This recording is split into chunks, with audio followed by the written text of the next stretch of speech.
Let's see this question. The question is, from the given set of species, point out the species from each set having highest Z effect.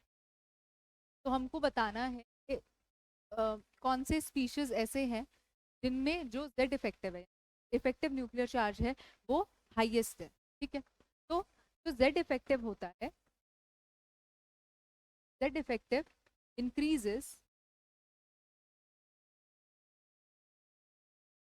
when an electron is lost the valence shell.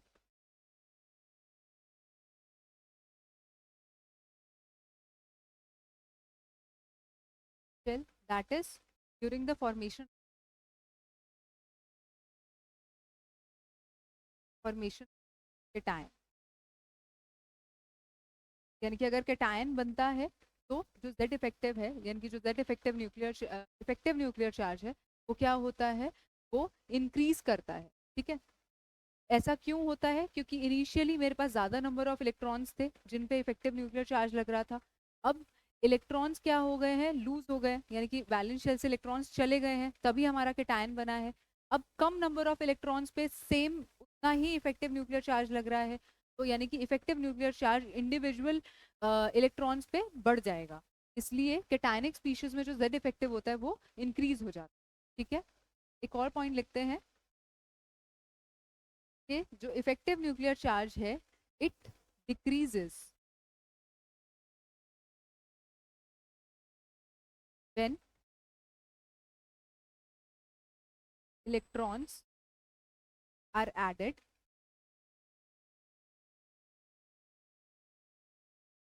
outermost shell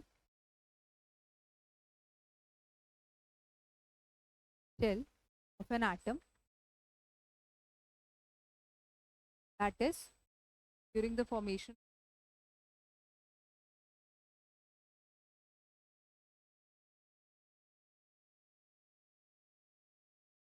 अब इसका बिल्कुल opposite सोच सकते हैं, यानी कि जब हम एनायन बना रहे हैं तो हम इलेक्ट्रॉन्स को ऐड कर रहे हैं. ठीक है. इनिशियली हमारे पास लेस नंबर ऑफ इलेक्ट्रॉन्स थे, पर जब बाहर से इलेक्ट्रॉन्स को ऐड किया तो अब जो इफेक्टिव न्यूक्लियर चार्ज था वो पहले कम नंबर ऑफ इलेक्ट्रॉन्स पे लग रहा था, तो ज्यादा लग रहा था.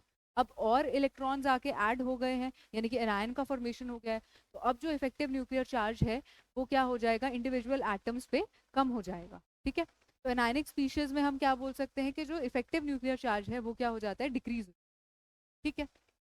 अब हम अपने क्वेश्चन पे आते हैं. From the given set of species point out the species from each set having highest Z effect. हमको इन तीनों ही स्पीशीज, तीनों पॉइंट्स में से हमें ऐसे स्पीशीज ढूंढना है जिनमें जो इफेक्टिव न्यूक्लियर चार्ज होगा वो सबसे ज्यादा होगा.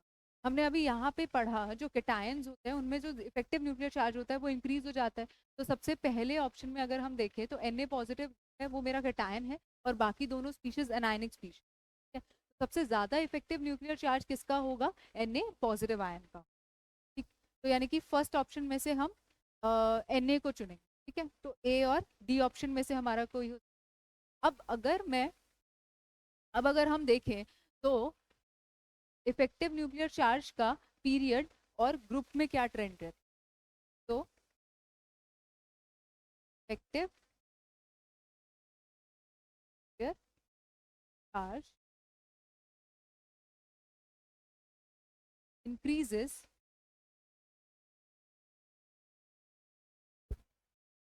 as we move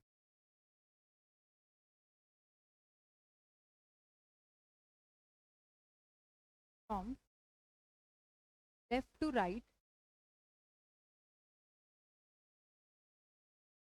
period.